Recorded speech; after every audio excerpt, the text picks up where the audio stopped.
Chris 6 News at noon continues.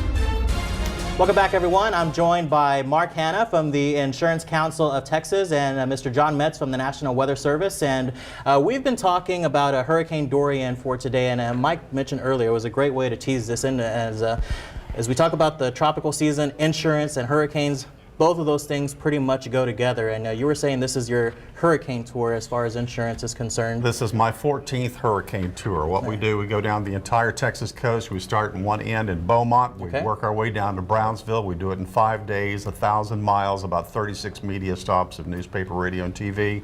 We're basically just trying to get out the basic details about insurance and how it works along the Texas coast. That's right, and it goes very well with the National Weather Service and with the tropics. So tell us a little bit about how this works in with insurance and why it's so important for y'all as well. So I mean, this is the perfect time of year to remind everyone that hurricane season is still upon us. In fact, we're at the peak of the season when people need to be most vigilant. That's right.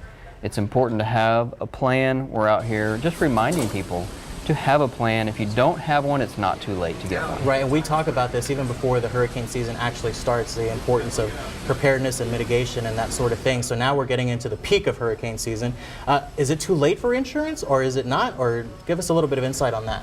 Well, you can't just see a storm out there and go, okay, I'll buy insurance right now. Right. It's like Dorian. If it were to enter the Gulf of Mexico, named storm, you couldn't buy windstorm insurance anymore. Right.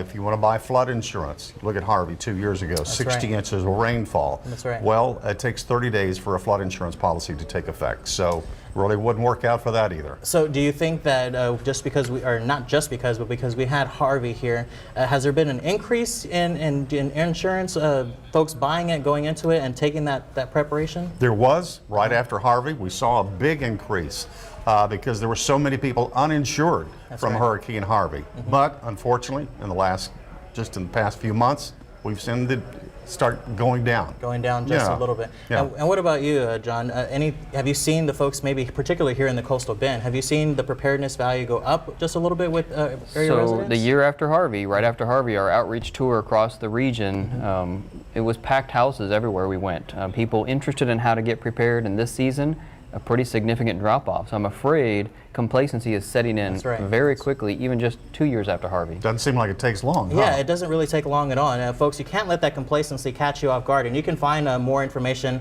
on the Insurance Council at www.insurancecouncil.org, or you can go to www.hurricanes.gov. Mark and John, thank you so much for being here again. This is a very, very worthwhile cause. And get the insurance, of course, maybe now, maybe a little bit too late, but nonetheless, it's always good to have that plan in place. And keep an eye on Dorian. And keep an eye on Dorian. And we'll certainly do that. And we're going to take a final look at the forecast. It's all coming up after the break.